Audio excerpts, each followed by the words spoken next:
Hi there, I'm Suzanne, and welcome to the Cosmic Fuel Pump. Come on, pull in, fuel up. The Gourmet Guru is dispensing delicious fill-ups. Food for your soul. I want to read you something to start today's program from a book called Planet Steward, Journal of a Wildlife Sanctuary. I keep this at home on display. Trust your vision. Make it whole. Hold it like the Navajo, his solemn desert oracle in quest of shaman passage, gaining his healing chant, guiding him through life. Hold the vision, constantly rising. It is the way nature works through you. It is the only self, an ever-changing underdream, a vision, if you see it, up to you to make real. Act on your vision and pray that you are blessed. Well, I pray all the time because I have had a high vision for a long time of this world at peace. I have always been struck by the fact that it didn't make any sense that we were at each other's throats. And it didn't make any sense to me almost to be in it. I never could understand what was going on. And my vision always was of people who really were cooperating or loving one another, were having a good time. I mean, it's inconceivable to me that we are living in this world and not having a good time.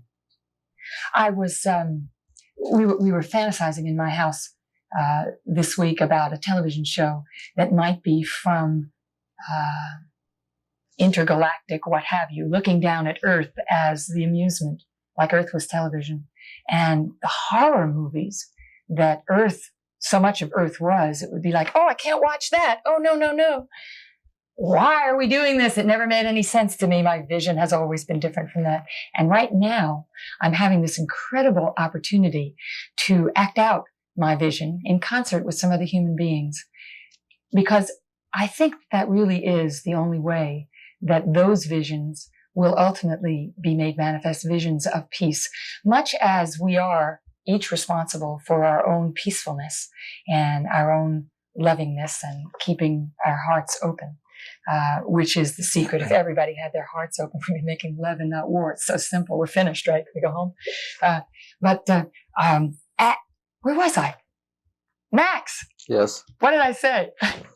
I was just too wrapped up listening. You're talking about keeping our hearts open. Keeping our hearts open, okay. Oh, I have a theory.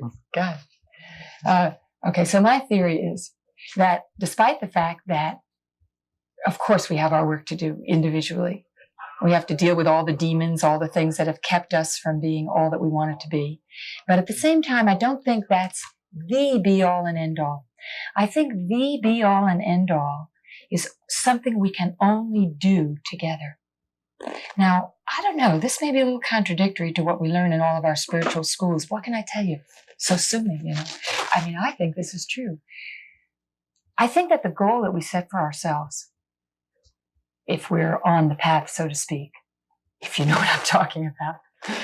The goal that we set for ourselves to be absolutely peaceful, to be Christ-like, if you will, to only be loving.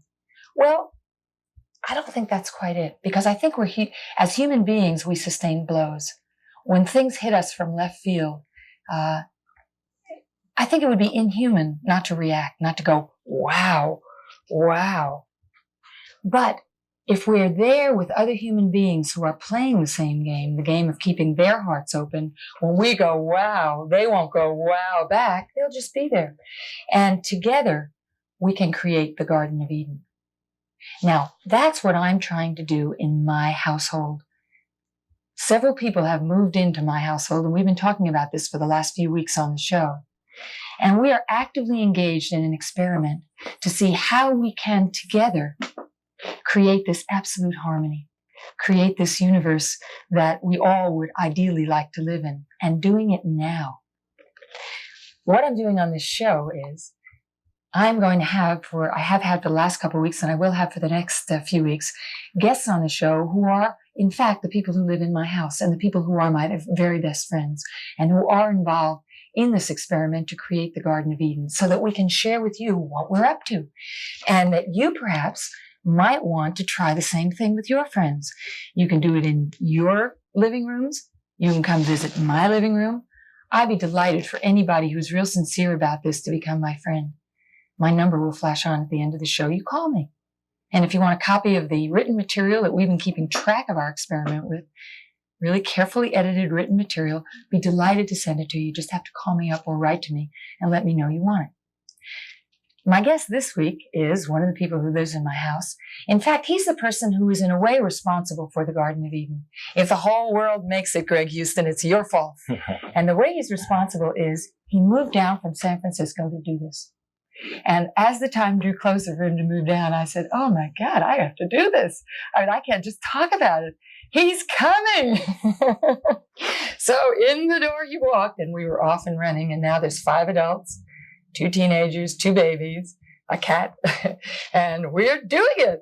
I don't know, the cat's not doing it too well. Cat was violent with a rat last week, but nevertheless, we are involved in an incredible experiment, and we're here to share it with you. This program is going to be mostly about sharing that experiment with you for the next few weeks. So, Greg Houston, how do you do?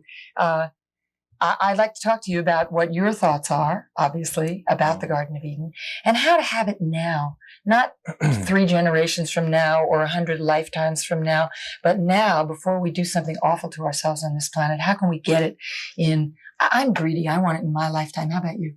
In fact, I want it in this hour. This hour. This hour. But one of the secrets that you and I share is that anytime we sit down to be with each other and just feel each other's presence, magic happens. And the quality of the realness that we experience and the creativity of our minds intermingling is always a surprise to me and always a delightful one. That's the truth. I am always surprised. It's funny. It's like, you go through life and little things happen, and then I open my eyes again. And I say, God, I'm still in paradise. It's still happening. It didn't go away, The people didn't turn on me. I wanted to talk about the little incident that happened between us, because I just think these personal incidents are a key. You can talk your abstractions and your poems and your wonderful thoughts, but somehow it comes down to what happens, 2 minutes from now. And I wanted to talk about what happened when the watering got blown. The sprinkling. The sprinkling, The right? sprinkling that apparently is a must on hot days and where we live. And that was enlightening for me. Greg didn't do it. Greg said, I'll do it. And 100 degrees later, I came home and there were not as many petunias. Last week, Alice didn't make the sauce. Right. This week, Greg didn't make the sprinkling. It's an interesting distinction to have, missing the sprinkling on a hot day. Yes. So anyway, what did you learn? I know what I learned. Well, actually, I think the most important thing that I learned is that you could communicate to me the magnitude of the situation. You basically said, one of the cosmic no-nos in this household is not to do the sprinkling when you say you're going to do it. And everything's a cosmic case, something or other. I said that I would do it. And it went into my computer along with a lot of the other tasks that I was doing around the house that day. And it didn't get done because something else came up. But I appreciated your ability to tell me, what happened, because I wouldn't have known that missing the sprinkling on a day would have been that important, because I'm not, one to have done a lot of gardening in my life. Well, what I appreciated was that I could be sort of hot. Heck, my petunias, they were new. And I could be, my petunias, that's hitting the wall we talked about with Alice last week. Oh, and then I could say that to you, and that you just said, oh, gosh, I didn't know that. I will take, the information. I will never do that again. And you didn't escalate the problematicness of it. I've had a sense all my life. I don't know if you folks have had a sense that I've been walking on eggshells with people. And if you don't exactly figure out how to say the right thing or say it right, you are, you're clobbered. I've been clobbered all my life. And what a wonderful sense to be with people. To me, the Garden of Eden is being with people who won't clobber me. Even when I'm clobber worthy, because there isn't any such thing. We come from love being the given. I feel for me, it illustrates one of the important healing qualities the community has. And that is that you can be yourself with a group of people and experience your negative feelings at the time and know that you're not going to be not loved because of it. There is room to fail. There's room to make mistakes. And the quality of love that we in our household are committed to remains the same. Everything else just gets shaken out and looked at and then discussed. I'll tell you one thing that happens for me in those circumstances, and I can't remember if we've talked about this or not. I think you said for you also. When someone is perturbed at me, you know, whatever, in this Garden of Eden reality, something happens, and the ordinary behavior that the people on the street, you know, that I have engaged in previously would be to get into some kind of hassle about it. As someone comes at me with something that's an invitation to a hassle, and I just let it go, I get so high. I've done myself some kind of great favor of really reassuring myself of my own loving nature. And it feels so much better than getting my licks back, you know? I mean, because when you get your licks back, you walk away I walk away always feeling like I've lost. You know, even when I've said something really righteous, and my kind of guts are churning, I feel like I've lost. In a way you have. Yeah. Because your body has gone into a reaction and an experience which in some ways clouds your thinking, certainly squelches the good feeling that you had beforehand. Greg speaks with authority, by the way, because he is a healer. And we call Greg around our house your spiritual roto-rooter service, where he takes the blockages which get into your body, which he could explain a lot better than I can, except that I've watched him work on people, and it's awesome. What is he doing? I don't know. He's talking, he's touching, and he has some kind of attunement to energy where people experience that something really impacting has happened to them. So that, you know, there's this metaphor of what's going on in our minds where they get jammed up and our bodies get jammed up too. You want to say anything about that, about what that's like? Greg has a reputation for doing this better than anybody. You know, people come to Greg because nobody else can do it. Thank you. Thank you. I'm sure there are other people out there that are. I listen to him come in the door and get on the phone, so I know that I'm speaking the truth, you know. Good. Thank you. Thank you. I would like to say that what I have learned along my own path, and it's certainly true for the folks that I live with, is to maintain a state of lightness and a state of real quality in your feelings requires not only clear thoughts, but also a clear energy system, a clear body, a heart that can open and that is not just tightly bound with bottled up anger that may go back years and years to your early family life. So part of my work has to do with drawing people's attention to those blocked areas in their bodies that are doing a kind of damage that they're not even aware of. It's not that they always cause a lot of pain, because pain is often forgotten in the body, but it limits the potential, or it limits the quality of really fine feeling and experience that they can have. And they let it go without even knowing it. The thing I hope we would get a chance to talk about is when we can get ourselves empty that way or clear that way, or when we can keep our hearts open, and feel ourselves at peace as we are doing in our Garden of Eden experiment at home.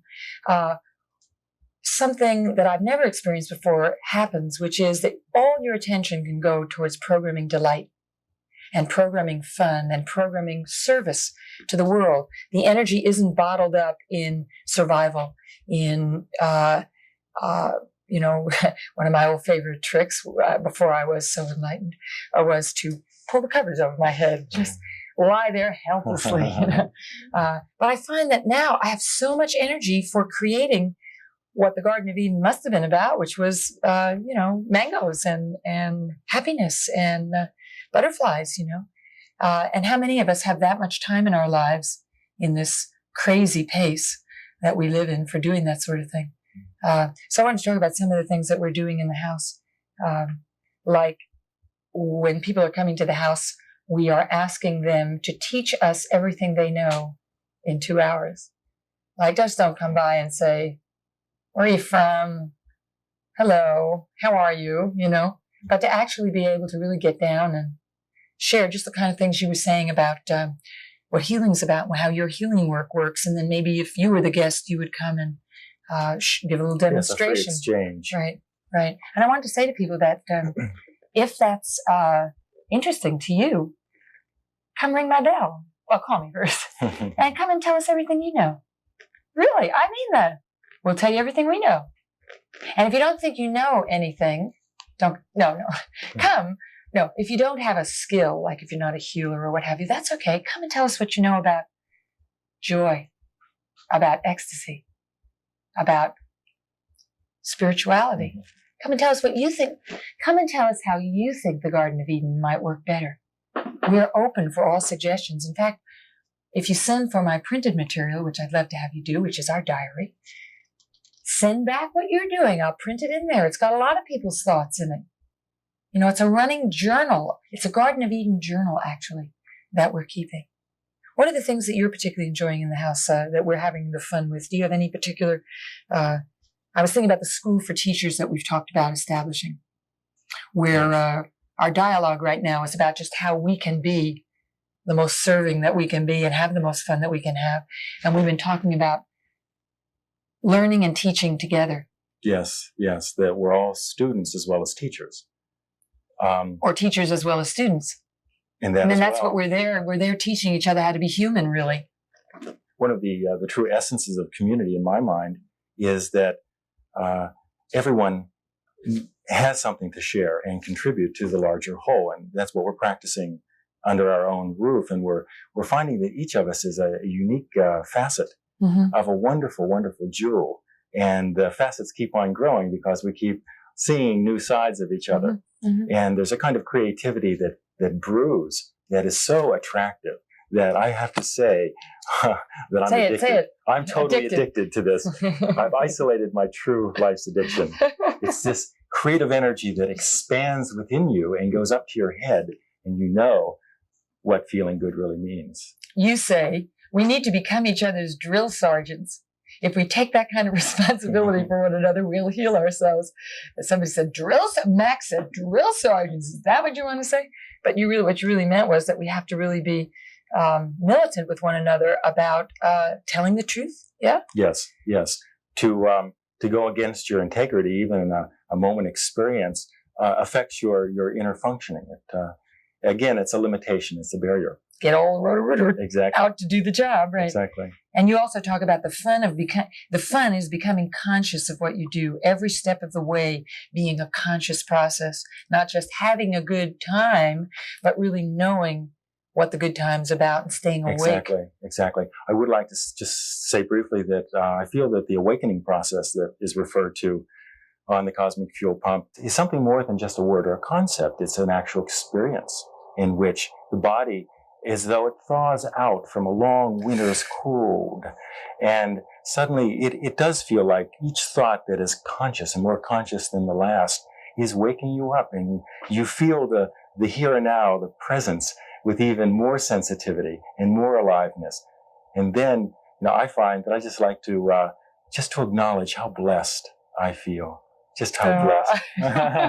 You have this wonderful faculty, Greg, for being able to say these sentimental things. And because you're so sincere and you're so real, not having people go, what? I find myself thinking, oh, that's too much. It's too much what he said. But then I go, melt. And then we're living it, because that's all it is, just melting into one another. What else is there to do? Would we want to fight? I think it's fun to inspire each other. Okay, let's see if we can inspire folks with some of the, let's start with some messages from Central, which is inspirational messages from people who really got a glimpse of how it was to melt into the universe and into one another. Let's, Greg and I, read you some of these. Okay, I'm going to start with Greg. Ta-da! Okay. What I'm going to read you was taken from Marilyn Ferguson's Leading Edge Bulletin, a very fine publication edited by Connie Zweig.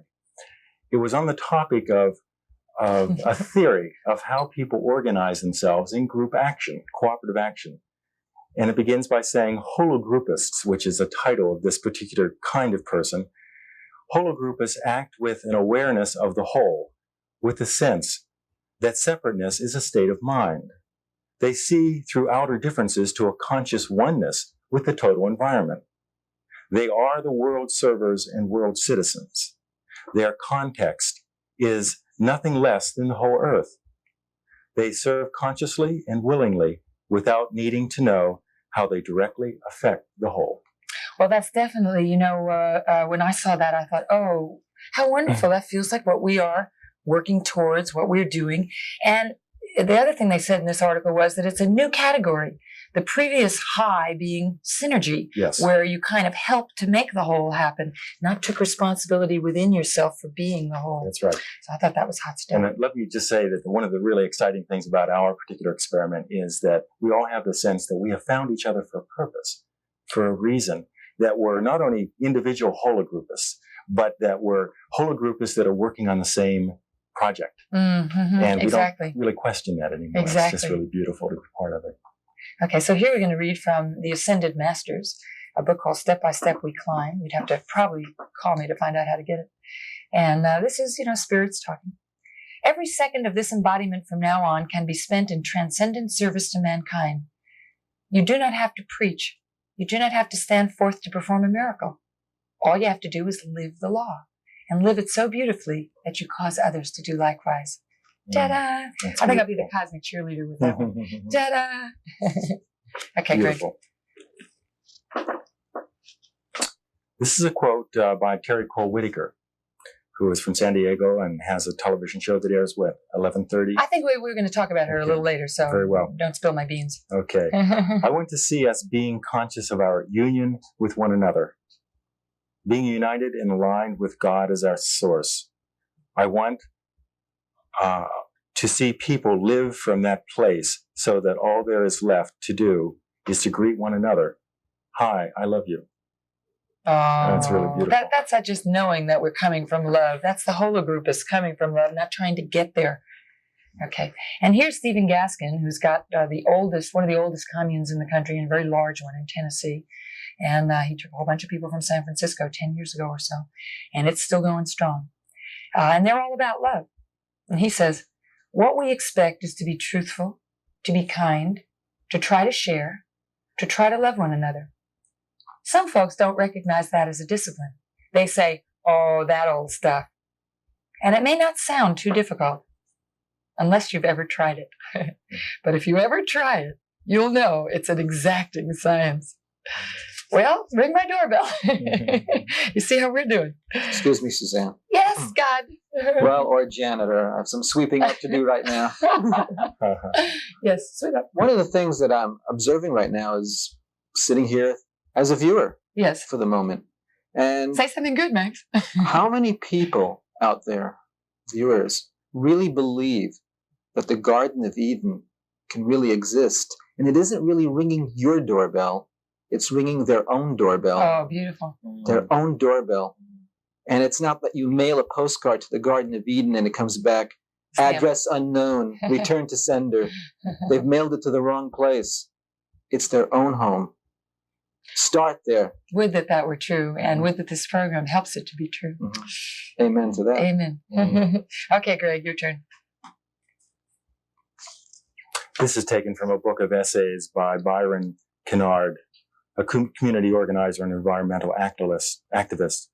He says, strangely enough, it has been fashionable these last few years to declare that if Americans can put a man on the moon, then we can abolish war, end poverty, or eliminate crime. But putting men on the moon is easy compared to solving social problems. It must be, or it would have been done by now. Isn't that the truth? Because we have gone to the moon, and look at the mess we're still in with each other. Well, let's pop over to our high-octane hit of the week now. Time is fleeting. And I told you I didn't want you to blow Terry Cole Whitaker. She's my high-octane hit. She's a wonderful person who is in a sort of religious category, I guess you'd say, but it's humanism and spiritualism and not any of your dogmatic religionisms. And you can see her on television on Sunday morning in most cities in the country. In Los Angeles, she's on at 11:30 every Sunday on Channel 9. And everybody who watches her gets that same hit that we get in our Garden of Eden of being in the presence of the truth and of love. And so y'all watch her. And if you want to know more about her and want to know where to get her materials, let me know. Greg, you do the mantra for the week. I would just like to leave a couple of words. Apparently, the last words of a very fine human being who died last week. His name is Bill Bain, and to his wife, he said, "Let love radiate. Let love radiate." And so when life gets tough, for you guys who are still around, remember that one. Let love radiate. It's good advice. We're opening up now. Time to let the folks in and let their love radiate at our tables here at Suzanne's. You come back next week, send for my notes, call me up, visit me, tell me what you know. Have a Suzanne party. My friends and I will visit. Bye.